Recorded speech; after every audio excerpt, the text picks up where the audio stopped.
तो मैं प्रियांशी वर्मा आप सभी का स्वागत करती हूँ आपके अपने चैनल विद्यापत इंजीनियर्स में। आशा करती हूँ आप सब अच्छे और बेहतरीन होंगे। आज हम करने जा रहे हैं अपनी 12th क्लास करंट अफेयर्स की।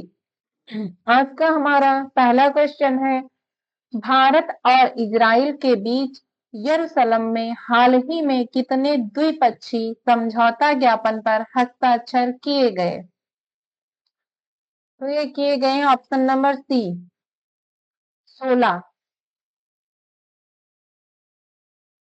भारत और इजराइल के बीच हाल ही में यरूशलेम में 16 द्विपक्षीय समझौता ज्ञापनों पर हस्ताक्षर किए गए हैं।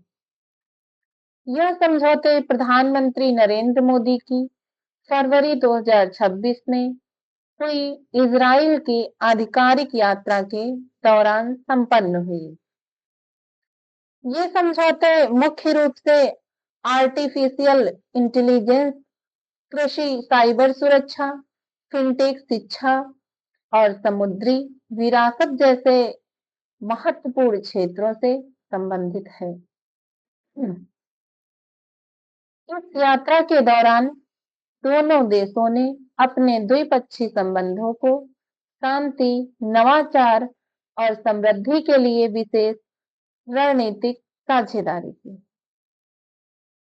भारत और इजराइल के बीच यरूशलेम में हाल ही में कितने द्विपक्षीय समझौता ज्ञापन पर हस्ताक्षर किए गए? 16। नेक्स्ट क्वेश्चन, फरवरी को 27 फरवरी को द्विपक्षीय वार्ता के लिए भारत के दौरे पर आए मार्क कार्नी किस देश के प्रधानमंत्री हैं? जो मार्क कार्नी हैं ये कनाडा के हैं। कहाँ के हैं? कनाडा के। Option number C.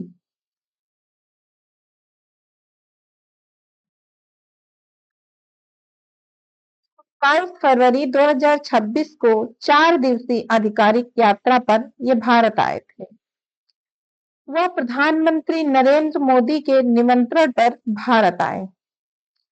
उन्होंने अपनी यात्रा की शुरुआत मुंबई से की और 2 मार्च को दिल्ली में द्विपक्षीय वार्ता निर्धारित की गई है। इस यात्रा का मुख्य उद्देश्य व्यापार, ऊर्जा, निवेश और एआई जैसे क्षेत्रों में सहयोग बढ़ाना और भारत कनाडा संबंधों को फिर से मजबूत करना है। नेक्स्ट, इंस्टाग्राम पर 100 मिलियन फॉलोअर्स का आंकड़ा पार करने वाले दुनिया के पहले नेता कौन बने हैं? तो ये बने हैं हमारे नरेंद्र मोदी। कौन बने हैं? नरेंद्र मोदी। जो नरेंद्र मोदी हैं वो इंस्टाग्राम पे 100 मिलियन फॉलोअर्स का आंकड़ा पार करने वाले दुनिया के पहले नेता बने हैं। उन्होंने यह ऐतिहासिक उपलब्धि फरवरी 2026 में हासिल की। पीएम मोदी 2014 में इस प्लेटफॉर्म से जुड़े थे। कब जुड़े थे? 2014 में। और 2026 में उनके 100 मिलियन फॉलोअर्स जो हैं पूरे हो गए। नेक्स्ट, भारत किस वर्ष तक वैश्विक समुद्री शक्ति बनकर शीर्ष शिपिंग केंद्रों में शामिल होने के लिए तैयार है? तो यह 2047। कब है? 2047। भारत सरकार ने मैरीटाइम अमृतकाल विजन के अनुसार भारत 2047 तक एक वैश्विक समुद्री शक्ति बनकर दुनिया के शीर्ष शिपिंग केंद्रों में शामिल होने के लिए तैयार है। प्रधानमंत्री द्वारा लॉन्च किया गया यह विजन बंदरगाहों के आधुनिकीकरण, स्थिरता की बढ़ावा देने और वैश्विक समुद्री व्यापार में भारत की भूमिका बढ़ाने पर केंद्रित है। सरकार का लक्ष्य 2047 तक बंदरगाहों की कार्गो हैंडलिंग क्षमता को वर्तमान में 2700 एमटीपीए से बढ़ाकर 10,000 एमटीपीए करना है। नेक्स्ट, अंतरराष्ट्रीय यात्रियों के लिए संशोधित अतिथि ऐप और स्विफ्ट 2.0 को हाल ही में किस संस्था द्वारा लॉन्च किया गया है? तो ये किया गया केंद्रीय प्रत्यक्ष कर और सीमा शुल्क बोर्ड। ऑप्शन नंबर बी, केंद्रीय प्रत्यक्ष और सीमा शुल्क बोर्ड। नेक्स्ट, संयुक्त राष्ट्र द्वारा किसे सड़क सुरक्षा के लिए वैश्विक चैंपियन नामित किया गया? तो ये किया गया सचिन तेंदुलकर। किसे किया गया? सचिन तेंदुलकर। संयुक्त राष्ट्र द्वारा किसे सड़क सुरक्षा के लिए वैश्विक चैंपियन जो है नामित किया गया? सचिन तेंदुलकर को। क्रिकेट दिग्गज सचिन तेंदुलकर को संयुक्त राष्ट्र द्वारा सड़क सुरक्षा के लिए वैश्विक चैंपियन नामित किया गया है। यह नियुक्ति वैश्विक स्तर पर सड़क दुर्घटनाओं में कमी लाने और सुरक्षित ड्राइविंग आदतों को बढ़ावा देने के प्रयासों का समर्थन करने के लिए की गई है। इस अभियान के माध्यम से तेंदुलकर नागरिकों से यातायात नियमों का पालन करने, सीट बेल्ट और हेलमेट पहनने तथा जिम्मेदार ड्राइविंग अपनाने की अपील करते हैं। यह पहल संयुक्त राष्ट्र के सड़क सुरक्षा के लिए कार्रवाई के दशक के अनुरूप है, जिसका लक्ष्य 2030 तक सड़क दुर्घटनाओं में होने वाली मौतों को कम करना है। इंस्टाग्राम पर 100 मिलियन फॉलोअर्स का आंकड़ा पार करने वाले दुनिया के पहले नेता नरेंद्र मोदी बने हैं। पीएम मोदी इस मुकाम तक पहुंचने वाले विश्व के पहले राजनेता और सक्रिय वैश्विक नेता हैं। Next, global residence programme index 2026 में पहला स्थान किस देश ने हासिल किया है?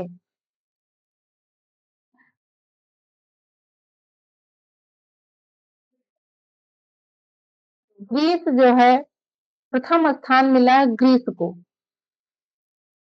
ग्रीस 73 अंकों के साथ शीर्ष पर रहा। संयुक्त अरब अमीरात, इटली और स्विट्जरलैंड जैसे 72 अंकों के साथ संयुक्त रूप से दूसरे स्थान पर रहे। यह उपलब्धि जो है पहली बार है जो यूएई इस सूचकांक के शीर्ष 3 देशों में शामिल हुआ है, जो पिछले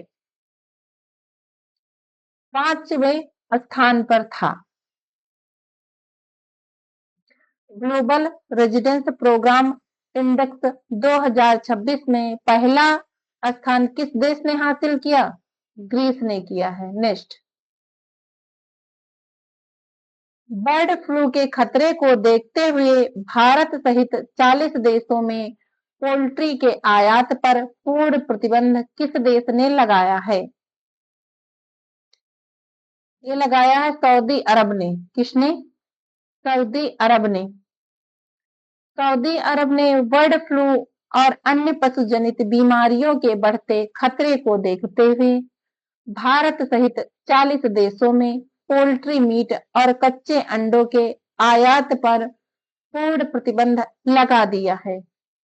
यह निर्णय Saudi food and drug authority द्वारा सार्वजनिक स्वास्थ्य और खाद्य सुरक्षा सुनिश्चित करने के लिए किया गया है।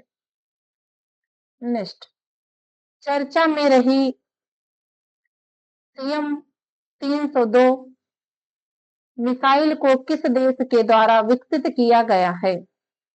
ये किया गया है चीन के द्वारा। CM-302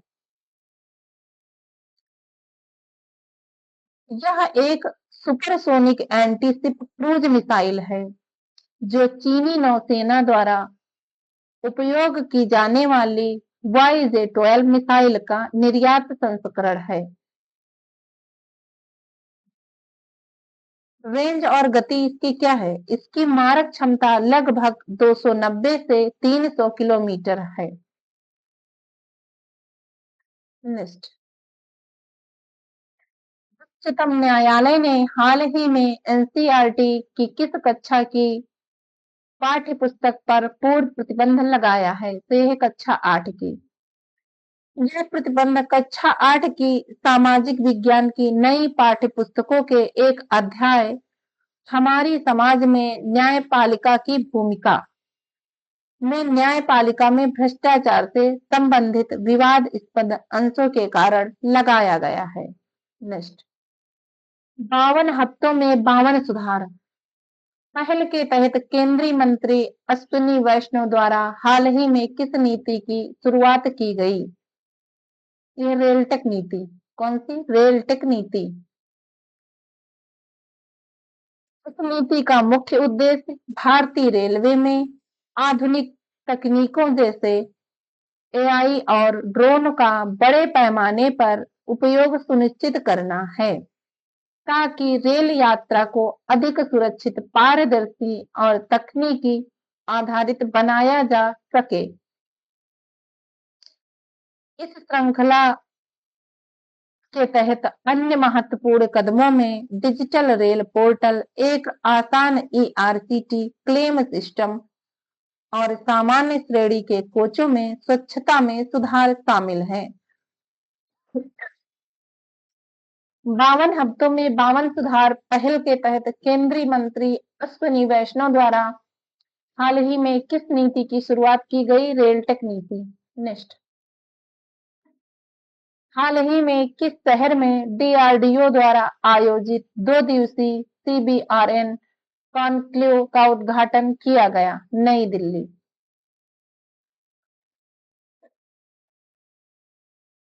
यह कार्यक्रम नई दिल्ली के मानेकशॉ सेंटर में आयोजित किया गया है। यह 2 दिवसीय सम्मेलन 26 और 27 फरवरी 2026 को आयोजित किया गया। नेक्स्ट, ओएजी डेटा के अनुसार वर्ष 2025 में एशिया प्रांत क्षेत्र के सबसे व्यस्त हवाई अड्डों की सूची में दिल्ली एयरपोर्ट को कौन सा स्थान प्राप्त हुआ है? यह है 5वां। ओएजी ऑफिशियल एयरलाइन गाइड डेटा के अनुसार वर्ष 2025 में दिल्ली का इंदिरा गांधी अंतरराष्ट्रीय एयरपोर्ट IGI एशिया प्रशांत क्षेत्र के सबसे व्यस्त हवाई अड्डों की सूची में 5वें स्थान पर रहा। दिल्ली एयरपोर्ट ने 2019 की अपनी नवी रैंकिंग से एक लंबी छलांग लगाकर यह मुकाम हासिल किया है। 2025 में इस एयरपोर्ट पर लगभग 46.18 मिलियन प्रस्थान सीटें रिकॉर्ड की गई। आज के लिए बस इतना ही। मिलते हैं अपनी अगली क्लास में। धन्यवाद।